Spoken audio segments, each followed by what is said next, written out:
You're born blind, hairless, and roughly the size of a stick of butter.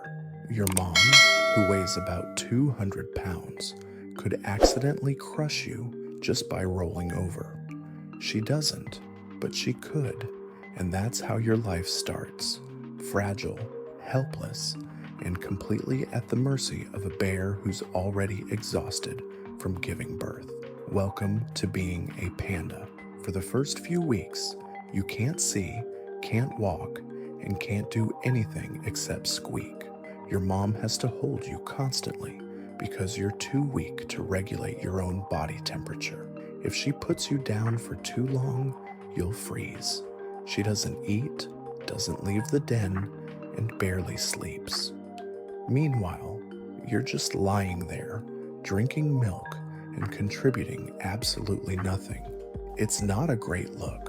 Around 3 weeks, your eyes finally open. You still can't walk, but at least now you can see the den you've been stuck in.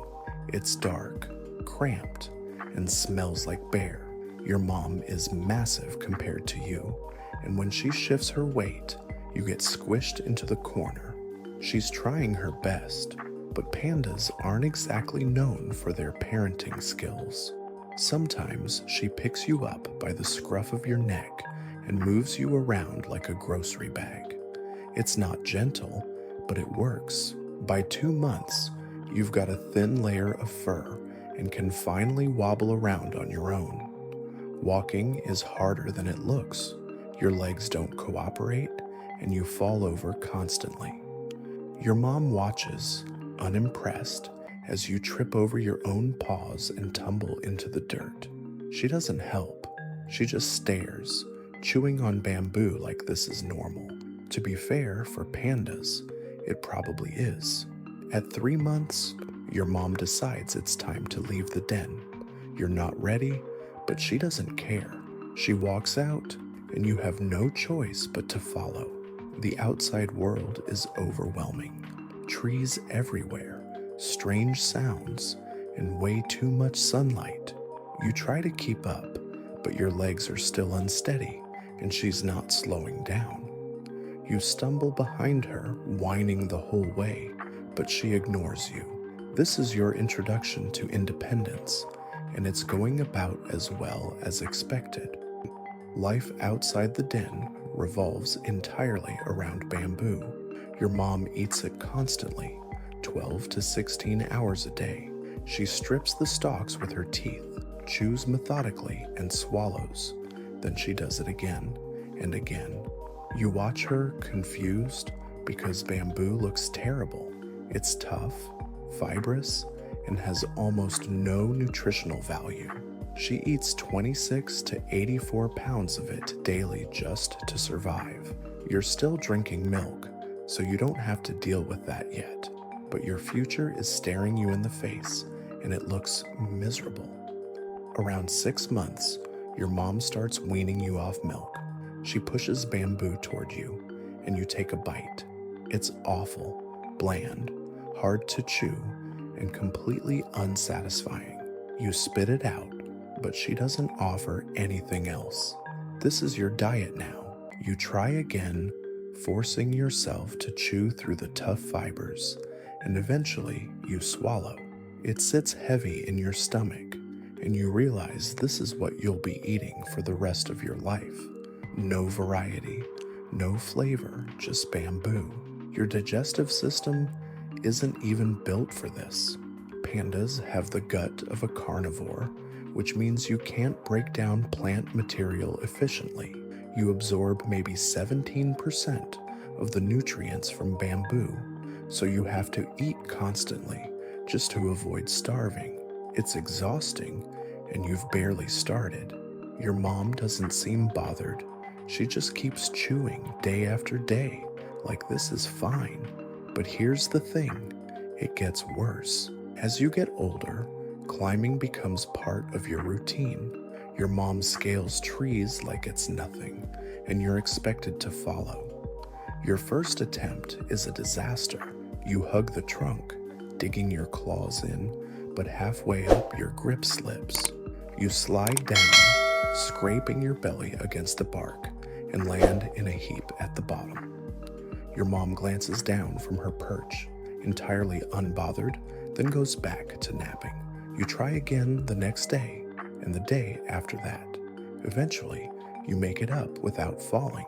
Trees become your safe space, a place to sleep, hide, and occasionally escape from things that want to eat you. Not that many predators bother with pandas, but leopards and wild dogs exist, and they're not picky. By your first birthday, you're spending less time with your mom. She's not pushing you away yet, but the distance is growing. You forage on your own more often, chewing through bamboo shoots and trying to figure out which parts are least terrible. Spoiler, they're all bad. Some are slightly softer, some are more fibrous, but none of them taste like food. You eat them anyway because starving isn't an option. Around 18 months, your mom decides she's done. One day she's there, the next she's gone. No warning, no goodbye, just absence. You wander around looking for her, calling out, but she doesn't respond. She's moved on, probably preparing to have another cub, and you're officially on your own. You're not ready, but pandas are solitary animals, so ready or not, this is your life now. Finding your own territory takes time. You wander through the forest, searching for a spot that isn't already claimed. Other pandas leave scent marks, urine on trees, claw scratches on bark, and you learn to avoid those areas. Eventually, you find a patch of forest that seems empty. You mark it as yours, scraping trees and leaving your scent everywhere. It's not much, but it's home. Your days blur together. Wake up, eat bamboo for hours, nap, eat more bamboo, nap again. Occasionally, you climb a tree or drink from a stream, but mostly it's just bamboo. The monotony is suffocating, but this is what survival looks like for a panda. You're alone, constantly chewing, and barely getting enough nutrition to function. Other pandas exist nearby, but you avoid them. Interaction only happens during mating season, and even then it's brief. Years pass. You grow larger, your fur thickens, and your routine never changes. Bamboo, sleep, repeat. Sometimes the bamboo in your area dies off. Mass flowering events wipe out entire groves, and you're forced to migrate to find more. It's exhausting, and plenty of pandas don't make it. You do, barely, stumbling into a new forest and resuming the same cycle. One day, while you're chewing bamboo near a stream, you hear a noise. It's not a natural sound, too sharp, too mechanical. You freeze listening. Then you see it, a human holding something metal. You've seen humans before from a distance, but this one is close, too close. You don't run. Pandas aren't built for speed, and honestly, you're too tired to care. The human doesn't move closer. They just stand there, watching. Eventually, they leave. You go back to eating, unaware that your species is critically endangered and that human intervention is the only reason you're not extinct. Your life continues, isolated, repetitive, and entirely focused on consuming a plant that barely keeps you alive. You're surviving technically, but calling it living feels generous. Life as a panda is one long, exhausting exercise in just barely making it.